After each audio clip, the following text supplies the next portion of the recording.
Welcome everyone to the 11th meeting of the House Education Committee. I'm going to ask all members and guests to please silence your cell phones. If guests want to testify on a particular bill, there are sign-up sheets in the back. Always remember that additional testimony is at the discretion of the chair based on available time and whether or not previous information has been presented. And again, always there are no signs permitted in the committee rooms. Any members have any introductions they want to make right now? Well, I know I have one constituent with me today, Miss Terry Carter. Good to have you. Do you have anybody else from Anderson County with you today? Well, glad to have you with us today. Any other members? Mariah, please call the roll. Representative Ballman. Present. Representative Bojanowski. Here. Representative Brown. Here. Representative Emily Callaway. Representative Josh Callaway. Present. Representative Decker. Present. Representative Doan. Present. Representative Jackson. Representative Lewis. Representative Massaroni. Representative McCool. Here. Representative Rayburn. Here. Representative Rawlings. Present. Representative Raymond. Here. Representative Riley. Representative Timoney. Here. Representative Wilner. Here. Vice Chair Baker. Here. Vice Chair Truitt. Here. Chair Tipton. Here. The first bill we're going to hear today is Senate Bill 265, Senator Matt Deneen, an act relating to teacher certification and declaring an emergency. So, Senator Deneen, if you and your guests will please come forward, introduce yourself for the record, and then I will administer the oath.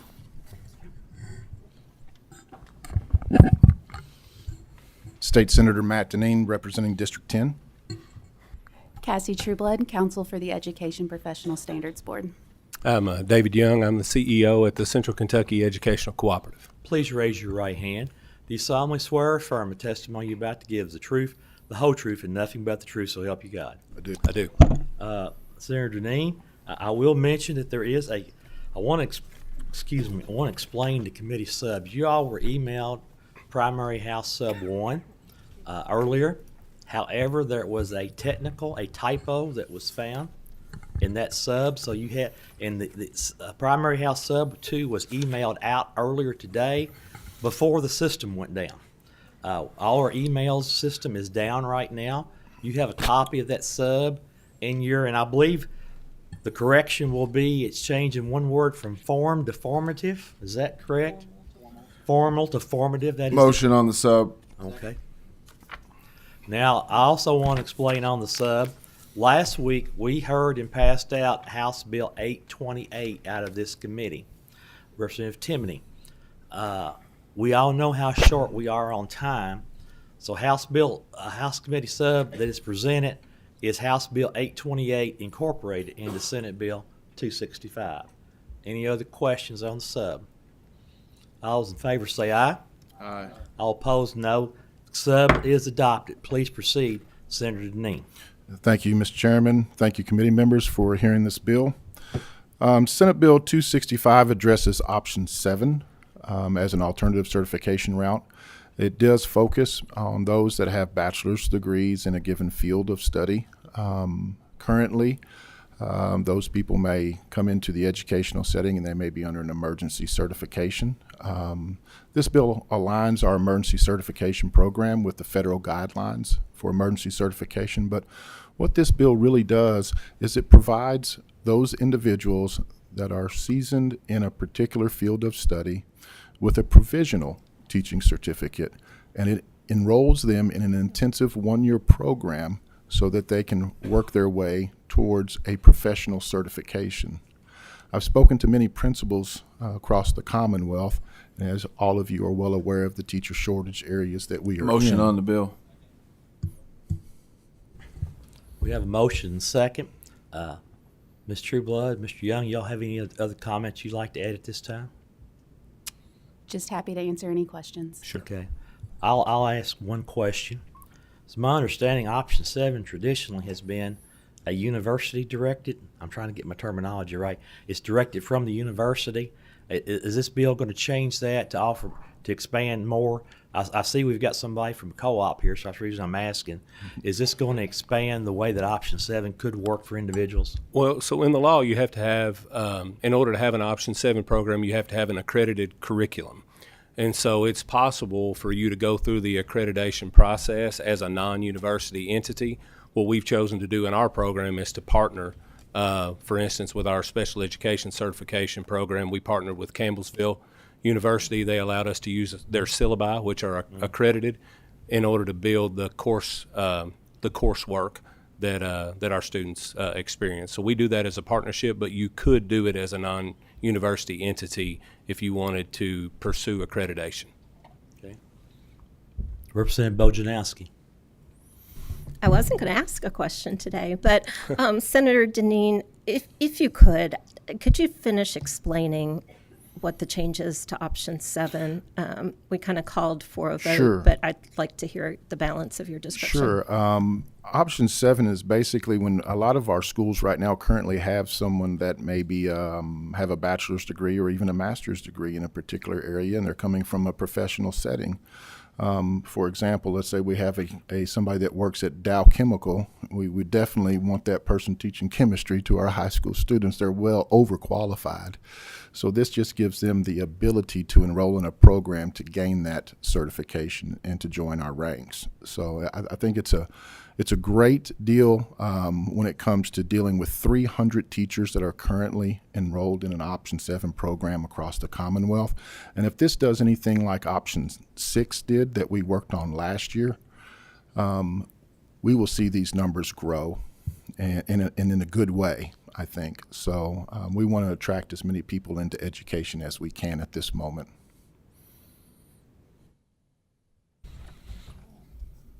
Representative McCool. Thank you, Mr. Chairman. Senator Deneen, thank you for bringing this forth today.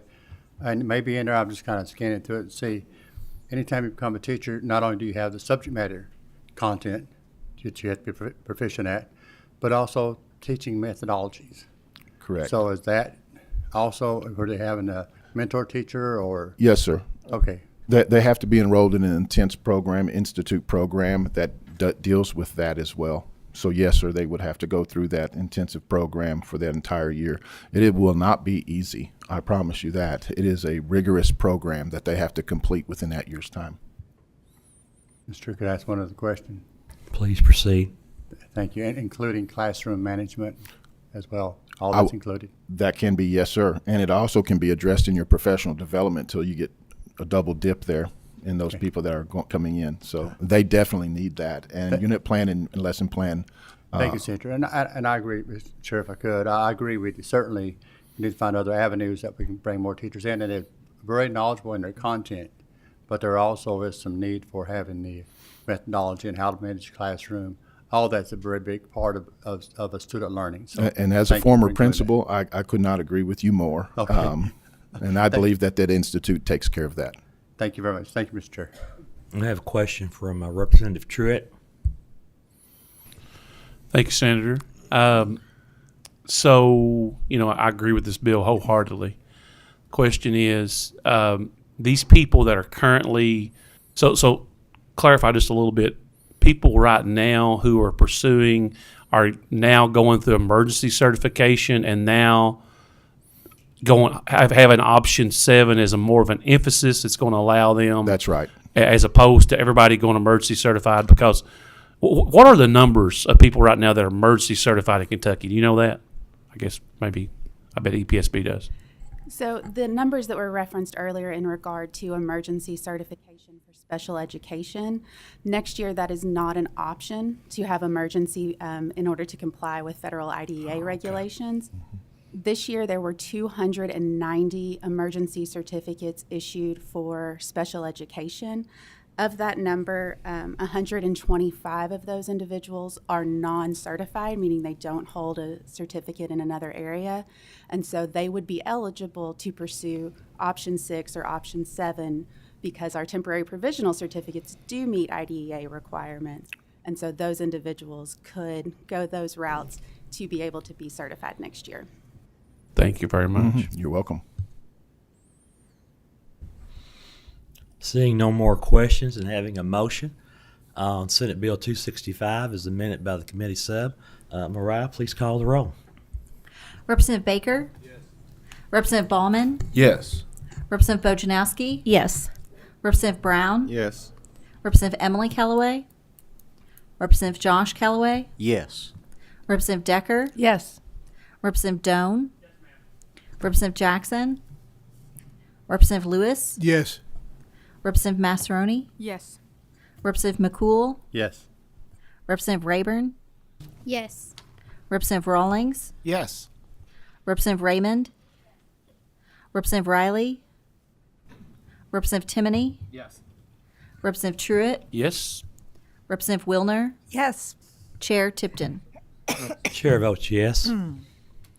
Senate Bill 265 is amended by Primary House Substitute 2, having received 17 yes votes, 0 no votes, and 0 pass votes, passes with favorable expression. The same shall pass on the House floor. Thank you, Senator. Thank you, Mr. Chairman. Thank you, committee.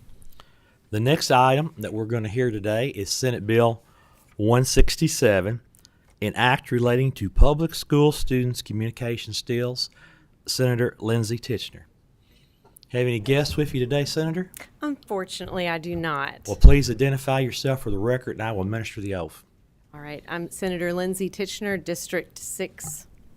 All right, please raise your right hand. Do you solemnly swear or affirm testimony you're about to give is the truth, the whole truth, and nothing but the truth? So help you God. I do. Please proceed. Thank you, committee, and thank you, Mr. Chairman. I am so excited to present this bill to you. This has been one of the most enjoyable bills I've worked on this session. SB 167 is a bill intended to strengthen our Kentucky writing standards by including a requirement for schools to implement a course of study on cursive handwriting that will ensure proficiency by 5th grade starting in 2025-26 school year. I have to say I am very sad I do not have you all will not get the pleasure of hearing testimony from Mrs. Iris Hatfield, who was able to present before the Senate Education Committee. She is an absolute treasure and an expert on cursive writing, which she has taught for 55 years. Her knowledge of the benefits of cursive over her lifetime experience is invaluable. From how to teach older students and adults how to write in cursive, to learning how to write beautiful cursive with your left hand. And you all have an example in your folders of a world champion in cursive who was 7 years old and a lefty. You can see how beautiful that handwriting was. This bill came about while I was on a tour at the Kentucky History Museum here in Frankfort. And while looking at our original Kentucky Constitution from 1891, I asked a young person who was there if they could read it. And the answer was no. And they even mentioned that they couldn't sign their name. And this was an older student. So after that, the next day, I filed this bill on the Senate floor with the help of our education staff to draft it. Much of what I have learned in the process of filing this bill has completely opened my eyes to the tremendous benefits of cursive writing. I'll briefly run through those with you after a quick history lesson on where Kentucky is with cursive. In 2010, the U.S. Department of Education introduced Common Core, which quickly spread across the country with the adoption. Two things actually they left out of Common Core, and you can Google it still, is the word cursive and the word handwriting. It's just simply not in Common Core's curriculum. However, in 2017, our commissioner at the time for the Kentucky Department of Education brought cursive back into our standards for 1st, 2nd, and 3rd grade, but on a minimal level and with no requirement to meet a level of proficiency. And the result, most students who have graduated within the last decade have little to no ability to write or read cursive, and as I mentioned, may not even be able to sign their name. Motion on the bill. I was just getting warmed up. You're more than welcome to continue, Senator. It's okay. If you all have a busy schedule, I won't. Okay. If actually, Mr. Chairman, if you don't mind, I would want to make one point. One of the parts of this bill that I'm so thrilled about is how cursive can help students learn how to read. And when you look at literacy rates across the state, they're not good. You can go back actually and look at some of the district data profiles of where our reading was prior to Common Core, and you can see that we have gone downhill. But it can help tremendously for students who have dyslexia. And it's the continuous motion helps students to see the word as a whole as opposed to broken letters and markings on the page. And so if you think about, we have between, it's estimated about 7% of people are dyslexic, but it could be as high as 20%.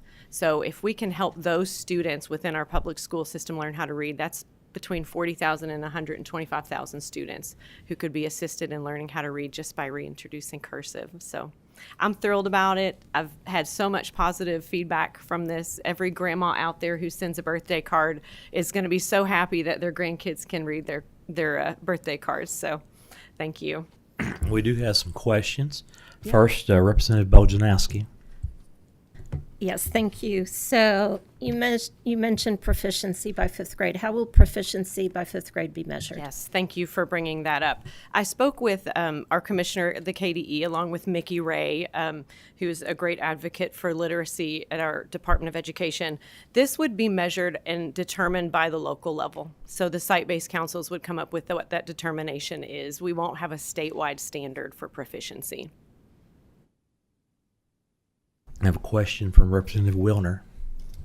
Thank you, Mr. Chairman. So thank you for the bill. I think when I served on a school board, I was surprised at how many people would contact us and say, our kids need to learn cursive. Yeah. And it prompted me to do some research on it, and I was really surprised by the brain research, and this shows that, the neural connections that are made, and it's really very fascinating.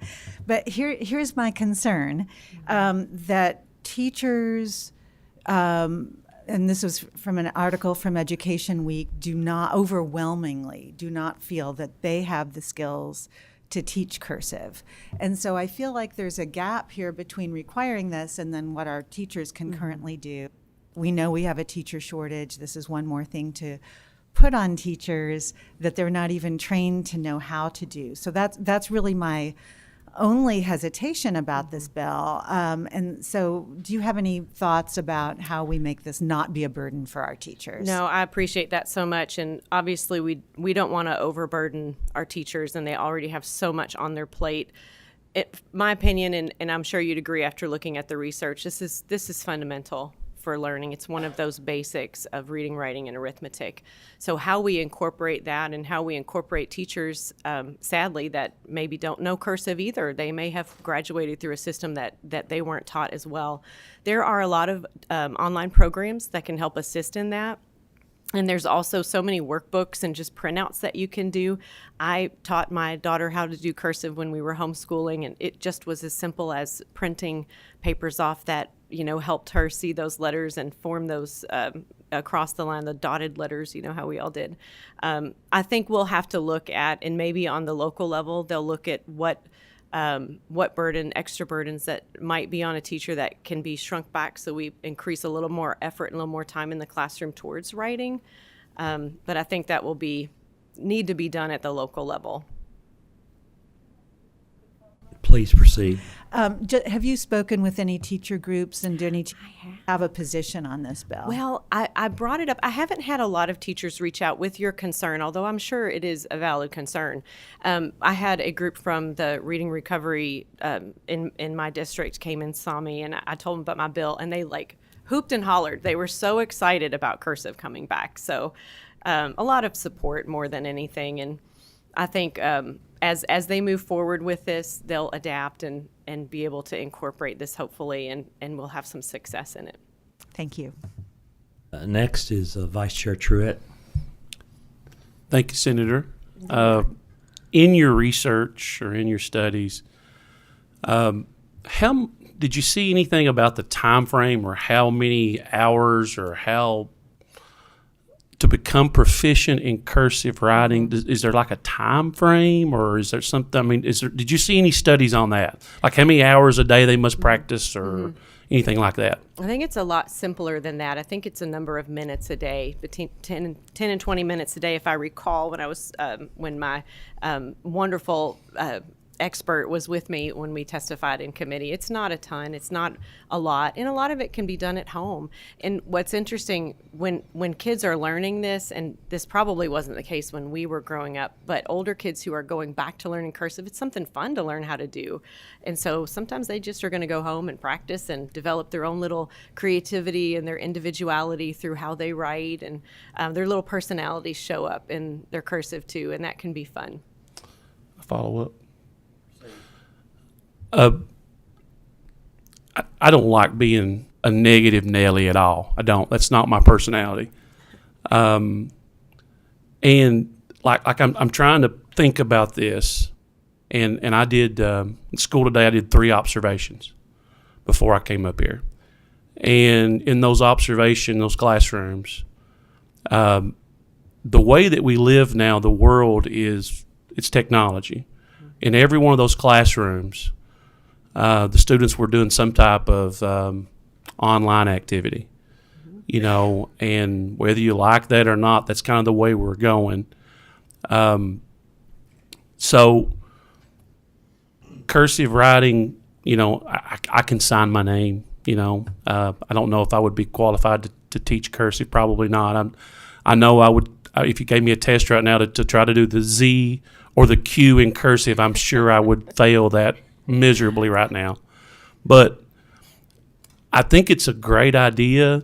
The only issue is, as I'm thinking about, we're hounding on proficiency for reading and math, okay?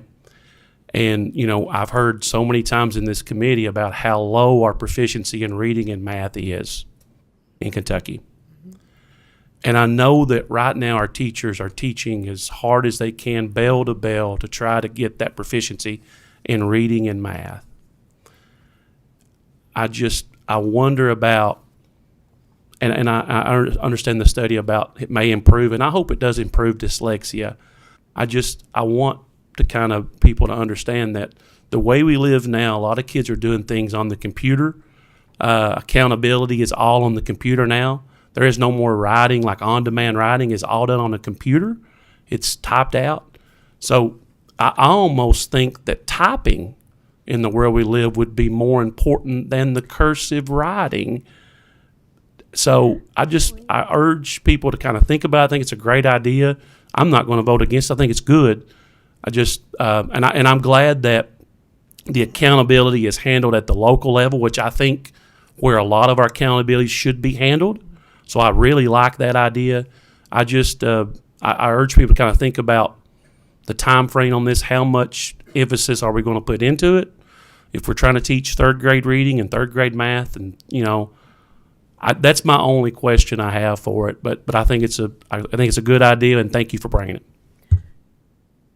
May I answer? Representative Truitt, I thank you for your opinion on that. And it's interesting, the study that I was reading that was so fascinating, maybe it's the one that you referenced as well, Representative Wilner, was from Norway in 2020. And so they were comparing cursive writing, drawing as well, where you're physically drawing, or using a stylus even, and compare that to typing. And if you don't mind, I'd like to just read a little highlight of that. It says, therefore, the ongoing replacement of handwriting by keyboard writing may in some respects seem ill-advised, as this appears to negatively affect the learning process. So what they were seeing with the pen to paper, or even the stylus to the device, was the neurons, the connections in the brain just firing up and opening the brain's ability to receive knowledge, as opposed to typing. And I don't know if this was ever something you did. When I was younger, I was in speech and debate, and I would handwrite what I was going to speak, and it would help me memorize it. I would memorize 10 to 15-minute speeches because I would write it. And I think if we go straight to, and this isn't a debate of pulling out all of technology, we can't do that. But as opposed to just doing on a device versus all the different things that the motor skills of all that you're doing in your hands to strengthen fine motor skills, your hand-eye coordination, even the audible hearing your pen move across the page everything's firing in the brain to help you retain that knowledge and to learn. So I wonder, as we've moved further towards technology and away from this, is that contributing to our efforts, our increased need for efforts to get our reading and our math skills and all of that back? But I will add, I did have a provision in my original bill before the Senate committee substitute that would require high schools to offer a keyboarding course. Keyboarding in that where you learn how to type really fast, which I think we've lost that too. But that didn't make it all the way through just because of superintendents were worried about timing of the day and how to fit in an extra optional course in high schools. So that one had to go. Representative Doan. Senator, Representative Truitt kind of hit on the point that I wanted to make. Could you demonstrate to the committee how to draw a cursive Z? Yes, actually, I would love to. Uppercase or lowercase? I think the lowercase is harder. Yeah. Lowercase, that's it. Oh, yeah, that one. Yeah, I like that one. Any other questions or comments from the committee members? If not, Mariah, please call the roll. Representative Baker? Yes. Representative Ballman? Yes. Representative Bojanowski? If I could explain my vote briefly. Proceed. I'm going to be a pass vote today. I'm not certain that cursive is fundamental, but I would say that handwriting is fundamental. And I want to dig into research a little bit more because I do agree that children need to put the pencil to paper. But then that time trade-off of I've attempted to teach cursive to some of my kids and then kind of backed off to just try to teach them how to sign their name. In order to do it right, it has to be systematic and intentional, and that would take time. And so I need to look into the time trade-offs for that versus all of the other things that were measured on for accountability. Thank you. Representative Brown? Yes. Representative Emily Callaway? Representative Josh Callaway? Yes. Representative Decker? Yes. Representative Doan? Yes, ma'am. Representative Jackson? Representative Lewis? Yes. Representative Massaroni? Yes. Representative McCool? Yes. Representative Rayburn? Yes. Representative Rawlings? Yes. Representative Raymond?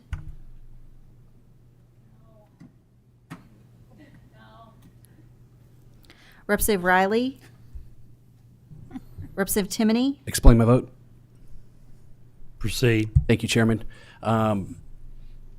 We've had some good discussion today. I'm a yes on this bill today because, and I think it's one of the discussion points. My main philosophy is that we've heard the word proficiency. And I think that we sometimes tragically become focused and fixated on proficiency rather than where we should be, in my opinion, and that's on growth.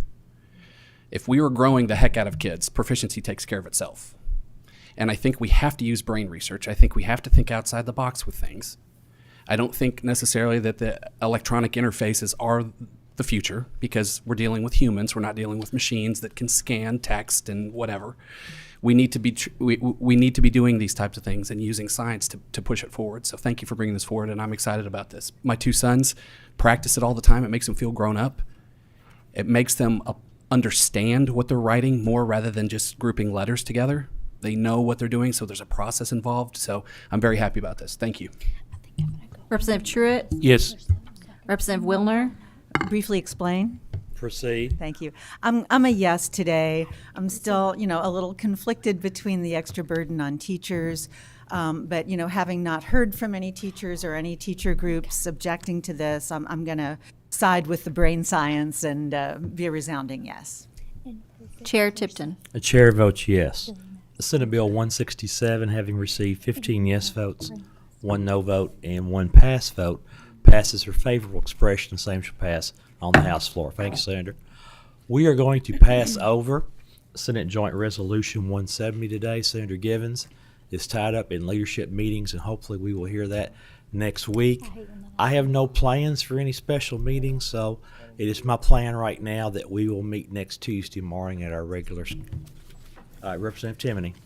Thank you, Chairman. He wasn't here at the beginning of the meeting, but I do want to introduce Dr. Matthew Moore, Superintendent of Jessamine County Public Schools. He sadly has announced his retirement date is coming up soon, and sir, I just want to thank you for your service to Jessamine County. Seeing no one else wishing to be